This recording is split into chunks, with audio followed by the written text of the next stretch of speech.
Welcome to the Exponential Edge podcast with your host, Arya Salur.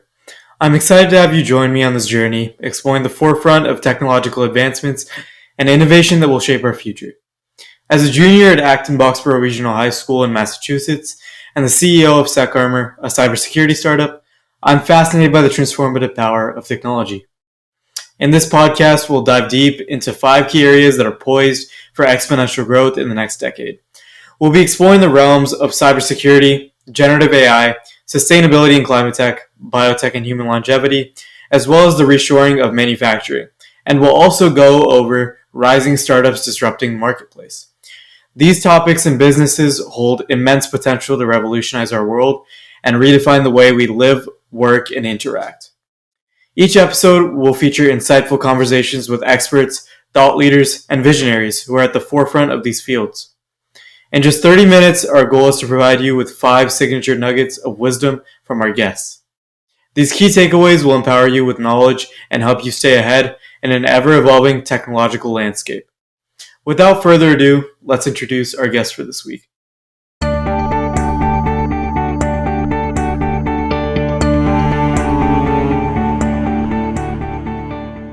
Hi, everyone, and welcome to the Exponential Edge podcast.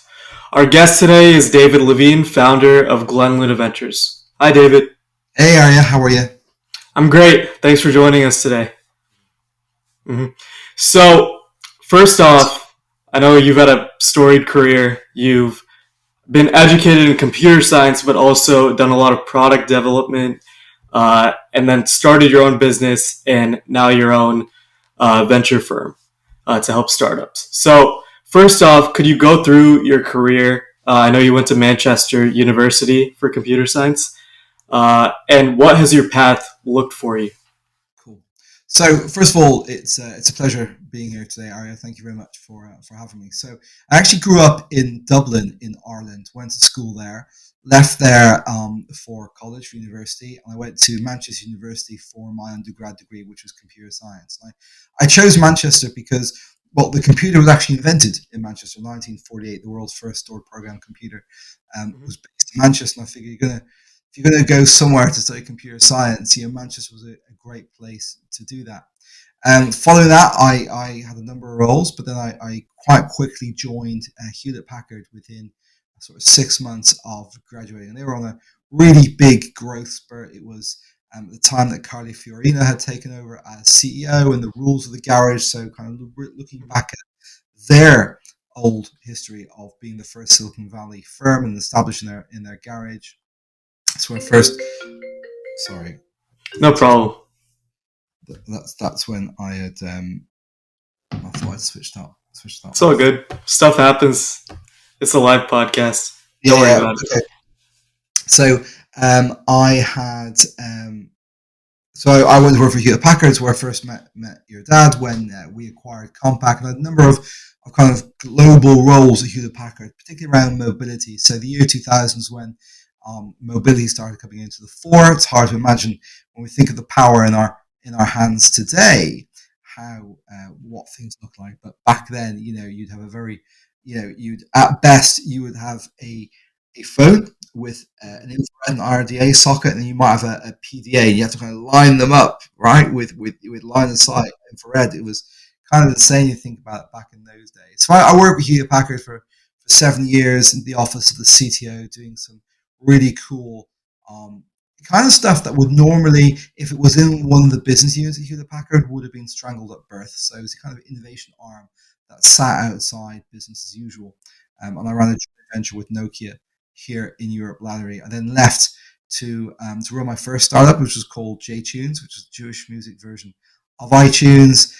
Did that for a few years, then went into the connected car space. So I was head of biz dev for a connected traffic business here in the UK.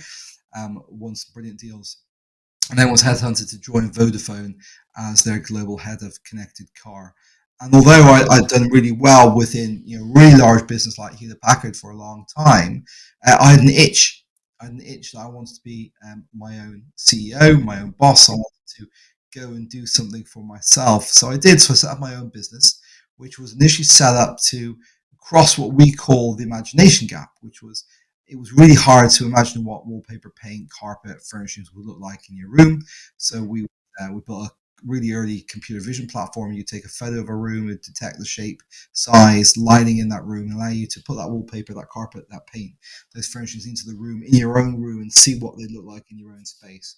We pivoted that business to effectively what you'd call today to be an AI co-pilot for bathroom and kitchen design.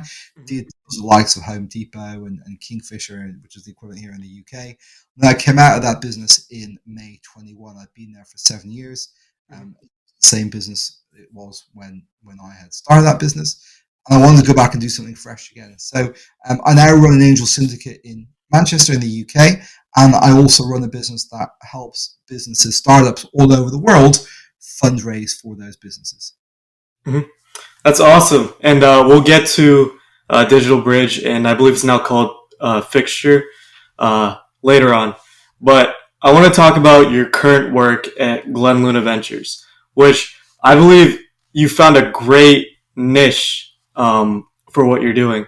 I mean, you guys help startup founders with fundraising, and startup founders, they definitely have a bunch of skills, whether it be in their own field or leadership, but they might not be the greatest at fundraising, and obviously they can't get what they need to do done without money. So you guys definitely have a great niche. So could you go through what you guys do there and what inspired you to start Glenluna Ventures? So what inspired me to start it was the realization that getting funding for your business is really hard. It's not technically hard. It's not brain surgery. It's not rocket science. But it's really hard in terms of it takes up a huge amount of your time. It's emotionally draining. And you're making mistake after mistake after mistake when, quite frankly, your time could be better spent building product, acquiring your first set of customers, Mhm. finding the team members that are going to join you on this journey. And it's interesting because sometimes it feels like there's a bit of a bro culture around it, which is you got to persevere, you got to do this yourself, and the reality is there's so much knowledge out there, there's so much experience, there's so many existing networks. Why shouldn't a founder leverage what's out there and learn from people who already made those mistakes and optimize their time, just like they do any other part of the business, right? So if you have a really commercially focused CEO, founder, they're not necessarily going to be the ones to go and build out the tech stack within the business. They're going to find a technical co-founder to do it. And if you have a real strong technical team doing some deep tech work, they're not necessarily going to be the right people to build out the commercial go-to-market, right? So when it comes to fundraising, why shouldn't you work with people who've been there, done that before, who do it every single day? And that's what we do. And because of the way we work, we are very, very picky and choose about who we work with. We're very lucky we see deal flow from all over the world. I focus on B2B software from across the world. I've helped businesses in Israel, in the UK, in Denmark, in the US, South America to close those rounds of funding. And we do everything from, we do the research. So we help with the decks, we help with the messaging, we help with the go-to-market, we pick apart the messaging, we get the founder ready for that journey, we look at the numbers, we look at things through the lens of the very many investors we talk on a very regular basis. We invest our time in building relations with those investors. We put together a hyper-personalized outreach campaign at scale. We execute that. We get those founders on the call with the right investors. We don't attend those calls because we're a strong believer that an investor and the founder need to build a relationship together. They don't need me in the middle. But we'll support the founder behind the scenes, in terms of putting the chess pieces on the board in terms of understanding terms, implications, and figuring out who's best to put on their cap table. So that's effectively what we do. Mm-hmm. That's awesome. Like I said, great niche and really helpful to a bunch of startups across the world. And like you said, you're working now in B2B, and your original startup, Digital Bridge, was also business to business software, which, like you said, is in Home Depot, Lowe's. And I didn't even know that your company was the one that started this new technology that a lot of my friends' parents just use day to day, right? For all their home appliances, right? And now talking about Digital Bridge, can you talk about how you found this problem that needed solving and how you went about that? So I came home one day from a business trip abroad, and I walked in the door. I probably hadn't even put down my bags yet, and my wife said, "Can we redecorate this room? I'm sick to death of the wallpaper." I was like, "Sure." She was like, "Great!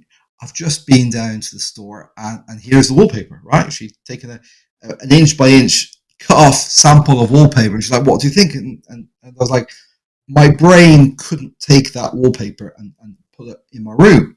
That's just not how my brain works." So I figured there must be something out there that allows you to do that, and there were, but they weren't very good. So I went and I found a computer vision PhD to help build that out. So that was where the genesis came, and then we had a really big pivot about 4 years in, where we were realizing actually what we were building, everyone loved it. It was cool, it was brilliant, but it was a vitamin pill, right? So to look at what wallpaper and paint and carpet look in your room, it's nice to have.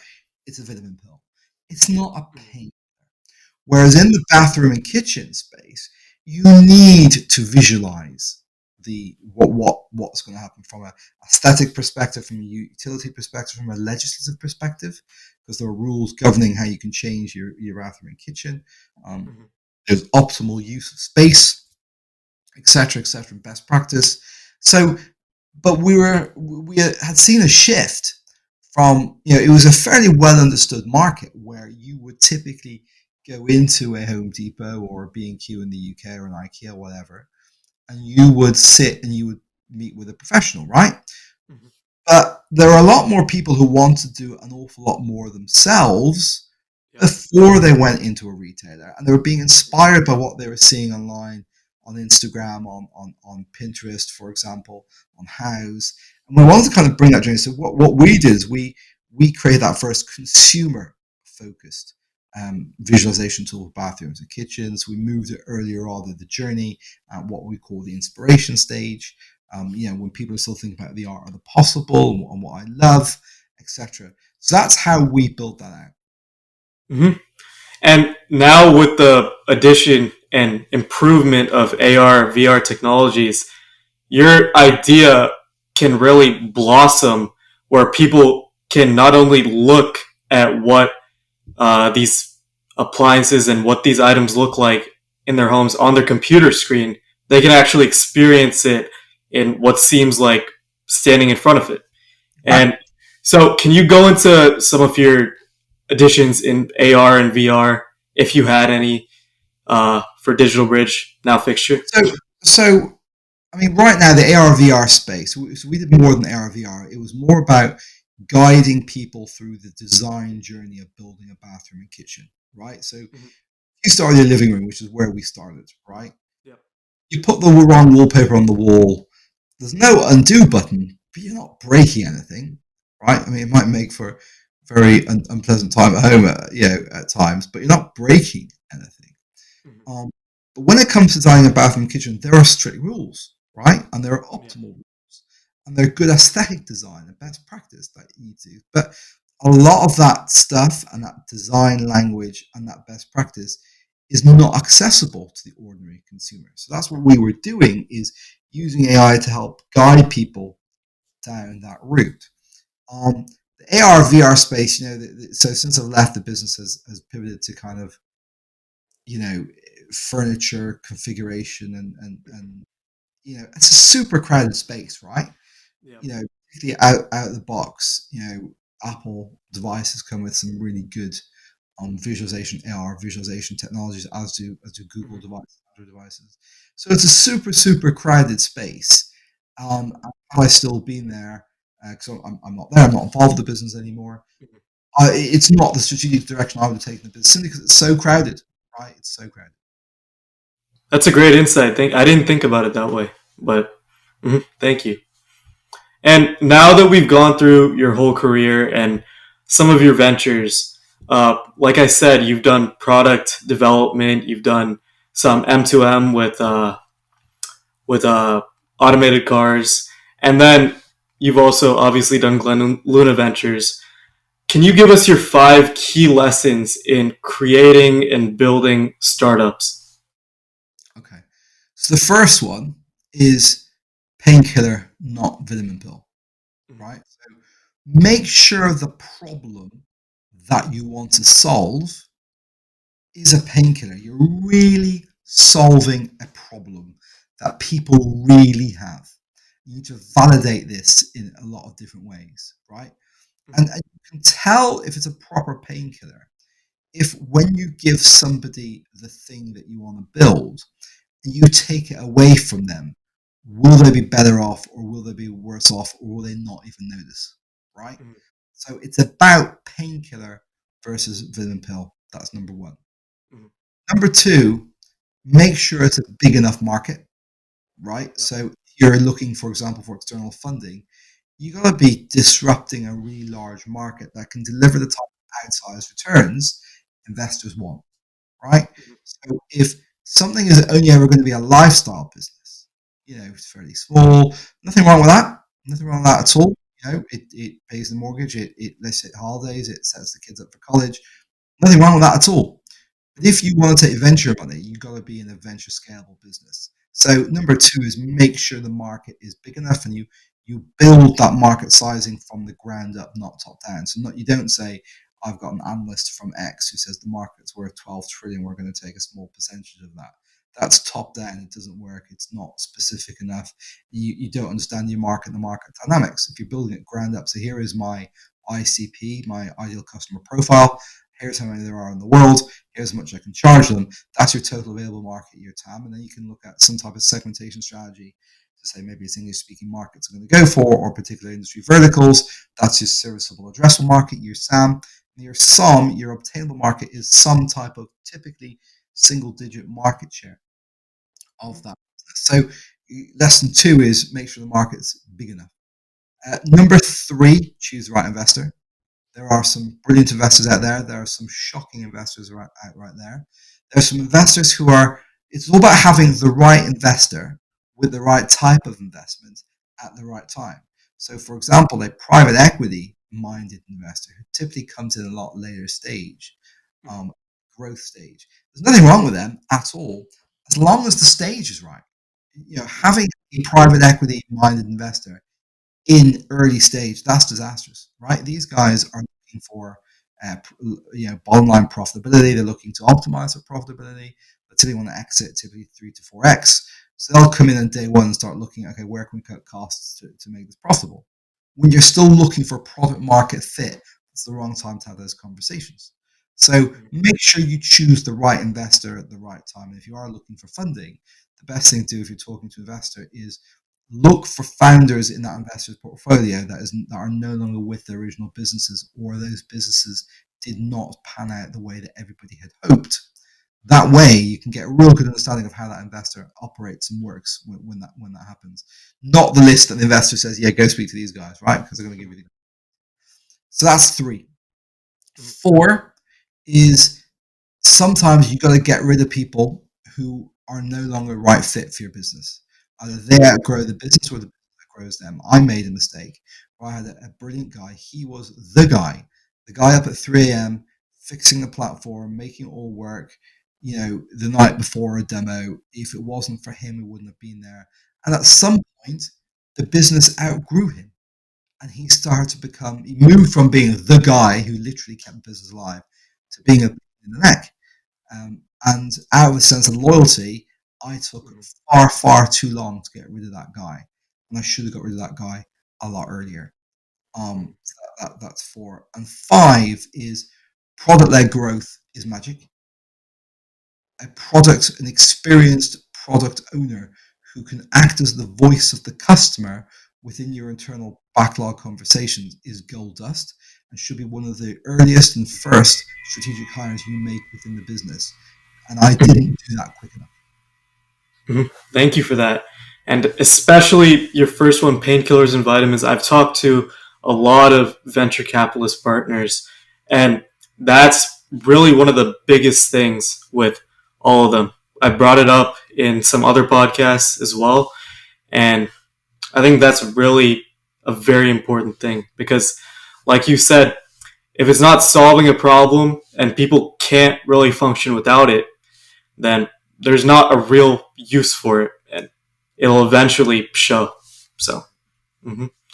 And now going back to your work with multiple startups across the world, I wanted to ask you, especially in tech startups, which are seeing a huge rise, obviously, when it comes to AI, what have your experiences been with tech regulation when it comes to all these different countries? Obviously, you work in the UK. It's not a part of the EU anymore, but the EU does have a very strict set of tech regulations, including the GDPR and AI Act, um, especially compared to the US. So, what have your experiences been geographically? So I think it's a little bit too early to see what the long-term implication is of the legislative approach that the EU has versus the US. I think it is pretty agreed that here in Europe we like to legislate, maybe a bit too early. I think we listen to all the scare stories. We don't like to let innovation take its path. We prefer to control. It's a lot more socialist in outlook, less capitalist in outlook, and that does lead to, in my belief, over-regulation. Now, Yeah. course, there are, of course, there are potential issues with AI and other technology, and we need to be mindful of them. I'm not sure if the current legislation is suitable. These things, they take so long to do, to agree, to get rolled out, understand the implications of those, and technology moves so quick. So I'm not so sure. Look, I'm very well aware in the US it is a whole different approach to this type of legislation, and I think all you can do, particularly with AI, is look backwards. Look at the dominant position that the US plays on the global technology market. Um, I think a lot of that has to do with their approach to legislation, where it's fairly light in a lot of sectors. The sectors where it becomes really heavy, that starts to be areas where the US is less likely to Yeah. dominate. And I think that's probably the key lesson that you can take out right now between those type of regulatory environments. Hmm. Definitely. Because of the capitalistic nature of the US, and obviously it's the biggest market in the world, that definitely is the biggest center of attention for companies. But I just wanted to ask if you have any experience with any startups that are working cross border, cross geographically. Do you have to center the way you build your software or the way you do things around the EU's regulations if you want to expand globally? I think you have to build with that in mind. Um, I think actually the biggest challenges or the biggest things to keep in mind when building globally are less around the regulation and more about velocity, time to market, operating amongst different cultures, different markets. If you're building in the US, the state of Texas is bigger than the entire United Kingdom, right? So the market opportunity in the US is gargantuan, which is why a lot of people like to go there and like to build a business out there for sure. That probably is more front and center, I think, than regulation. I think regulation tends to catch up with you, and most founders are moving too quickly to kind of pay heed to that. Now, whether they should or whether they shouldn't, I'm not obviously talking about breaking the law, but I'm talking about in terms of mindful of building out their tech stack and they go to market with regulation in mind. Not many founders do so outside of those highly regulated markets, in my opinion. Mm-hmm. Great. Thank you. And like we mentioned before, you have a lot of experience in the connected car and machine to machine area. And currently, there is an ongoing debate on the Tesla versus Chinese BYD cars. And I think it's 27.5% tariff, which is basically a ban, kind of, in the US on importing BYD cars. So I wanted to ask your opinion on whether that's really for what the U.S. claims national security and software updates, which can come in the blink of an eye and possibly even crash cars. I don't know why they would do that, but you know, or if it's based on them being scared. It's a great question, and it's a question that actually I, as a consumer, grapple with because I'm looking for my next EV, right? And Mm-hmm. you look at the BYD vehicles, and they're beautiful vehicles. Mm-hmm. They're um, very, very high quality, Mm-hmm. very innovative. Um, and you kind of look at them and go, oh, they're very tempting, and they're cheaper, Yeah. and they undercut significantly Mm-hmm. Teslas and other vehicles in market. At the back of my mind, I absolutely worry about the fact of having a foreign government able to control what happens with a vehicle. Mm-hmm. Potentially, yes, you can imagine in a time of conflict the type of influences that a foreign actor could have on general in-street anxiety, peace of mind, as well as Mm-hmm. active control and crashing of vehicles. Yeah. Even if it's about kind of societal influence. Now, you make a Mm-hmm. really good point. Why would you, even if this was part of your strategy, right? Why would you crash your vehicle? Because Mm-hmm. fundamentally, that would massively start to impact the brand. And so if you went down the line of a thought exercise, if you said that there was a foreign actor in charge of a large fleet of vehicles, or had the ability to disrupt travel using a large set of vehicles, that's a one shot, really. You do Mm-hmm. that once and not at all, because you do it more than that.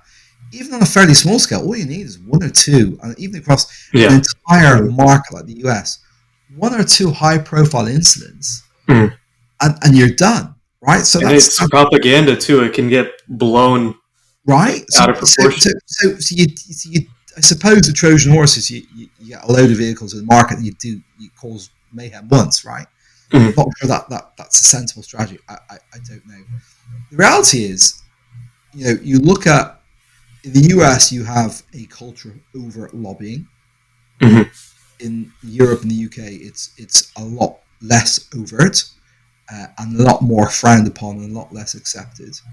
Mm-hmm. And you have a very strong automotive lobby that used to be globally dominant, is not anymore, employs a large number of people, is responsible Mm-hmm. for a very large part of the economy, the economic base, the skills base in the country. And here you have high quality vehicles that can compete in a very big way with Mm-hmm. American manufactured vehicles at far, Yeah. far cheaper. I'm not saying that is the reason, but it must be part of it, right? Because in EU, I think you've got very, very careful controls over Mm-hmm. governmental subsidies and governmental support of certain sectors. So Mm-hmm. I don't think, I'm not sure about this, but I don't think you can see the level of subsidies and support that, here in Europe, for example, from Yeah. you have in China. And China look upon this as a strategic area of import. So, yeah, all these things about free market, national security, economic nationalism, all plays a part for sure. I just don't know. I don't think anybody really knows where that really lies. Mm-hmm. Definitely. So you do think it's a matter of both real national security and also economic nationalism, right? Yeah, I do. I think it all plays a part, right? I think if you look at those things, so you got the push and pulls across free market, right? Who's really in a free market? Does a free market mean that consumers should be able to choose?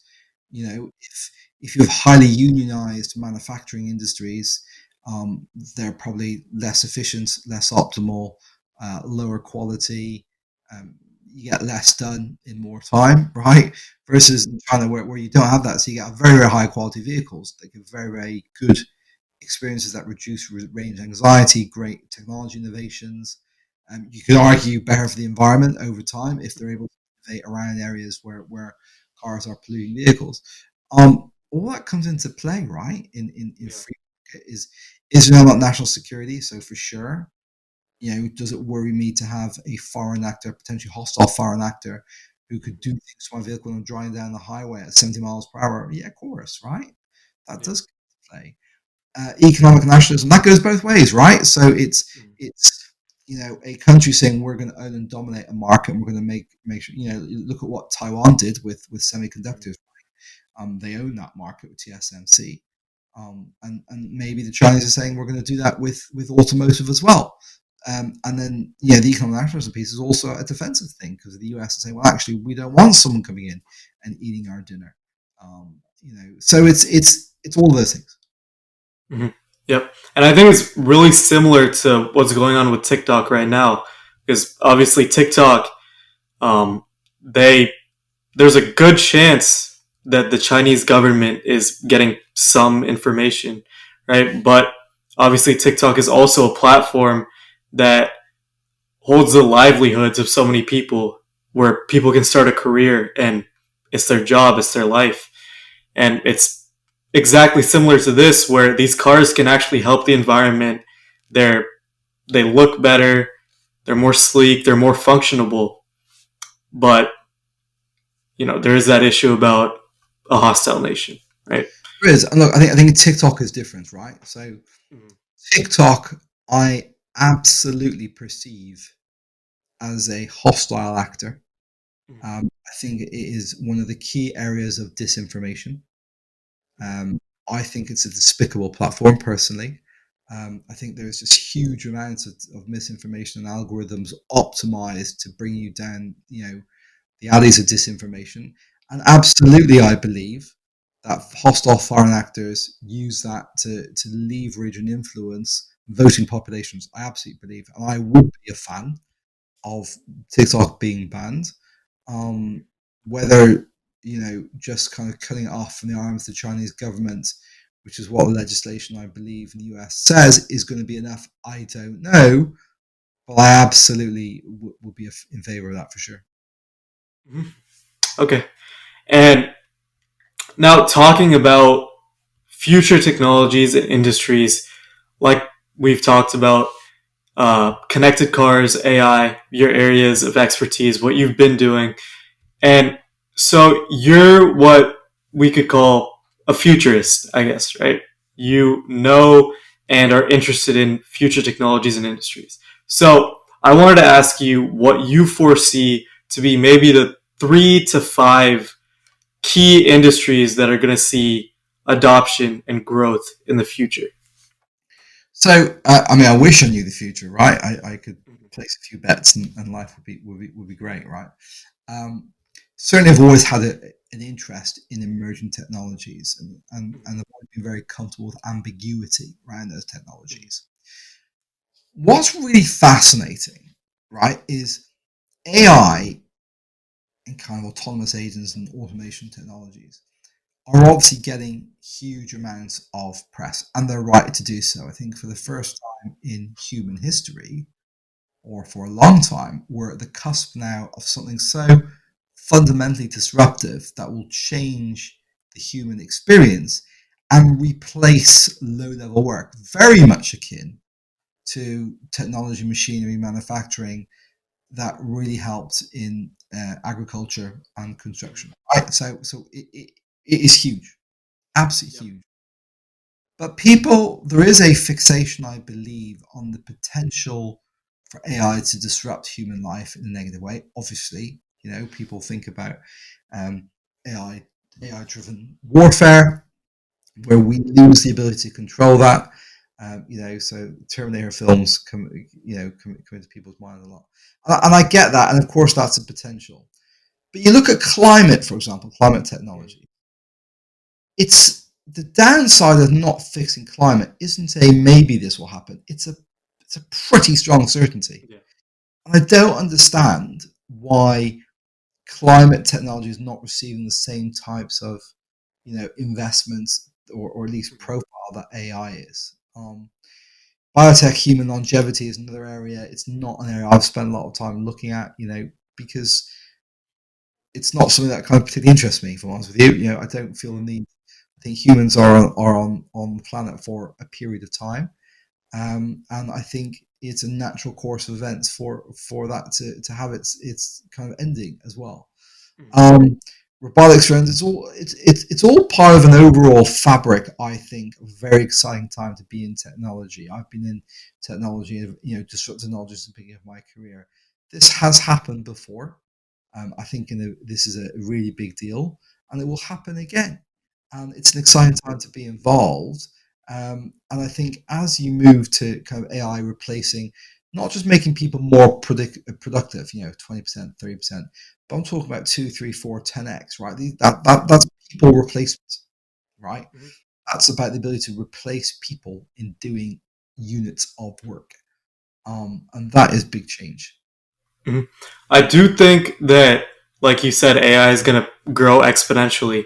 And it might not, for the next few decades at least, be absolutely replacing people, but it definitely is going to cut off people who aren't fluent in AI. If you're not fluent in AI in my generation or Gen Alpha, you're not going to get a job in the tech sector or a lot of different sectors that are going to be present in the next few decades. And another thing is that you've talked about AI being kind of a double-edged sword, right? And actually, I published a chapter of my book on LinkedIn, and it's coming out in late August. And in that chapter, there was an insight from my first podcast ever with the the CISO of Comscope, Ahmad Douglas. And in that first episode, he talked about this exact thing, AI and cybersecurity, um, and the growth of AI being a double-edged sword, where it both helps attackers and defenders. But he talked about the fact that it helps defenders being the important part, that it helps the good side being the important part. Because even if attackers have easier access to information and they can write code faster, defenders have that same access and they have that same platform that lets the attackers do this, right? So they can build structures and defend against it easier as well. So I think that's true. I think the only kind of comment I'd make there is that this is a huge generalization, right? But first of all, goodies and baddies are subjective. Attackers and defenders are somewhat subjective. And typically, here's a generalization, typically the good guys, the defenders, are bound by some type of constraint, whether that's legal constraint, whether that's etiquette constraint, whether that's by some rules of engagement. Whereas typically the baddies, the attackers, are not constrained yeah. by those same rules, which does give them an advantage. Now, that's nothing new, right? But it gives them the advantage. You look at the world of terrorism, for example. A terrorist organization only needs to be successful once. They can have 99 failures. They need to be successful once in order for them to be able to claim success. Whereas a defendant needs to be successful 100% of the time to be successful. So that sort of warfare asymmetry in AI in particular, I think is an interesting dynamic. Definitely, but like you said, it's always been this way for As well, any attacker versus defender situation for all of history. So, and just one more thing on human longevity. I know you believe that the human lifespan is the human lifespan, and every life runs its course, and that's the way it should be. But human longevity is definitely one of the things that I've seen has tied into all my podcast episodes, whether it be an episode on AI, an episode on cyber, an episode on biotech, whatever it might be. Um, it's not just about lengthening the human lifespan. It's, I think, more importantly about making the quality of that human lifespan much better, whether it be medicine 3.0 now with not improving medicine after symptoms, but preventing early onset and catching things early. And that could really solve issues like cognitive disabilities and cancer that have been plaguing humanity for a long time. Also So, has massive economic impact, right? Because prevention is far cheaper than treating the problem, right? So, there are some people who will argue, why do we, why are we looking for longevity? Because it just increases the impact of humanity on the planet and the environment. Okay, I can hear that. I think it's a bit sour grapes, but okay, I can. Um, but actually, and this is where I'm very much in favor of kind of research longevity. Yeah, it's about treatment, detection, and prevention of disease, because that is all. That's about quality of life for sure. That's about solving those problems, but also about detecting them early, so that you can actually address them so much cheaper, and that reduces the impact on the economy. So in that respect, I'm a big fan. Where I tend not to kind of my head doesn't go into people who are looking to expand their life cycle from a typical 80 to 85-year-old to a 100-year-old, right? That's not where my brain goes. And right now, in 20 years, I might see that very differently. I also think there's a kind of cultural difference on this side of the pond where we look at the tech bros, kind of paraphrasing from somebody else, kind of tech bros trying to extend lifetimes, and it's all a bit weird. Is the impression, right? Biohacking and hacking into brain, doing what Elon's doing. It's kind of a bit weird, but of course, we'll be the first ones to adopt it if it's proved to be successful. That's just one of the dichotomies of the humankind. definitely. And harping on that lifespan thing once again, I think when you increase that quality of human life, the average lifespan is going to increase. Like 60 to 70 years ago, 100 years ago, the average lifespan was 20, 30 years younger than what it is today. Just because, obviously, medicine and the quality of medicine was not good enough to keep people alive. So, the lifespan of people wasn't 30 in general, right? It's just a lot of babies and a lot of young people were dying due to illness, and that's what brought it down. But a lot of people still live to 70, 80 years old, right? Correct? Yeah. The same thing now, right? People can die at 50, 60 from cognitive diseases and cancer, but the lifespan for a lot of people is 80, 85 years old. It's not really changed since then. So it's just the quality, and that's what's keeping the Yeah. average. Yeah. I think if you look around, right? I know a lot more people in their 70s and 80s than I did when I was a kid. I don't think it's just because that's kind of the environment I'm in, but I think it's because people are living longer. They're having better quality lives. They're enjoying life more, and they're contributing to society an awful lot, Yep. which I think is incredible. And I think you know I do think lifespans are increasing up in the developing world. Probably not the same in the developed world, not at the same rate in the developing world. I think disease prevention and cure and kind of detection is absolutely critical to that quality of life component and the economic impact. In the UK, there's a huge amount of political noise around our healthcare system right now and the backlogs and the impact of immigration, if that's a cause for it, and underfunding and all sorts of stuff. And the reality is, what's frustrating about an organization, like the healthcare provision here in the UK, is if they invested more on detection and prevention, Mhm. they wouldn't have to deal with so much, right? There's even Yeah. political talk about the number of people unemployed in the UK receiving benefits, and part of that is because they're not getting the healthcare that they need that will allow them to get back into the workforce. They want to get back into the workforce, but they Yeah. can't. So longevity and innovation there is for me is absolutely critical and essential. Um, yeah, so I'll take those points for sure. Mhm. Great. Thanks again for talking about these topics, and it's really helpful to talk about it because it's also the exact topic of my podcast as well. So it was awesome to have this question, have you answer these. And just finally, could you provide us your 5 key takeaways from our entire conversation today? Cool. Wow.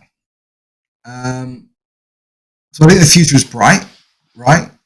You've got a young kid coming into the workforce and the beginning of your career like you are, and asking some really insightful and interesting questions. So that's going to be only good things for the world. I think there are people. I think the acknowledgement you made a really interesting point that people of your generation, if they're not naturally au fait with the use of AI in their everyday, they're going to be at a severe disadvantage. I think that's everybody. I don't think that's just your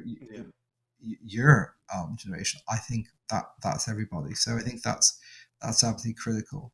I think you made a really good point pushing back against mine around the importance of longevity and the kind of the span of areas of research that includes, which I think are really important, not just in turning most people's lifespan from 80 to 85 to 90 to 100, but to detection, prevention, treatment of cognitive degenerative disease, other preventable things to Yeah.